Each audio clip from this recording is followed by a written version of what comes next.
Il-Prim Ministru Robert Abela tkellem b'entużjażmu dwar il-lob tal-pajjiż iż-żgħar li se jsiru f'pajjiżna s-sena d-dieħla, dan waqt it-tnedija ta' dawn il-lob pjanati għal Mejju u Ġunju tal-2023. Malta qed tħares il quddiem biex f'Mejju tas-sena d-dieħla tilqa' l-aqwa atleti tad-9 pajjiżi li jagħmlu dawn il-lob. Pajjiżi li għalkemm żgħar fid-daqs għandhom ħafna x'joffru. Se tkun bla dubju ċelebrazzjoni ta' talent fil-Gżejjer Maltin li għaddaqs illum ma tajna priorità lill-isport.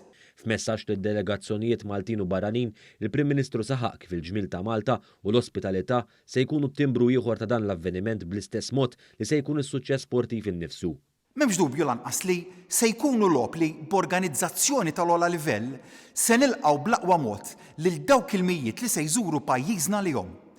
Din hija t-tielet darba li pajjiżna se jospita dawn il-lob u qed naħdmu biex ikunu l-aqwa. Il-Prim Ministru spjega kif qed isir investiment biex bħala pajjiż noffru l-aqwa faċilitajiet u ġodda u oħrajn imtejba ħafna. Qed ngħinu lill-atleti tagħna biex ikunu preparati aktar minn qatt qabel. L-investiment fl-atleti beda sa minn kmieni u huwa wieħed rekord.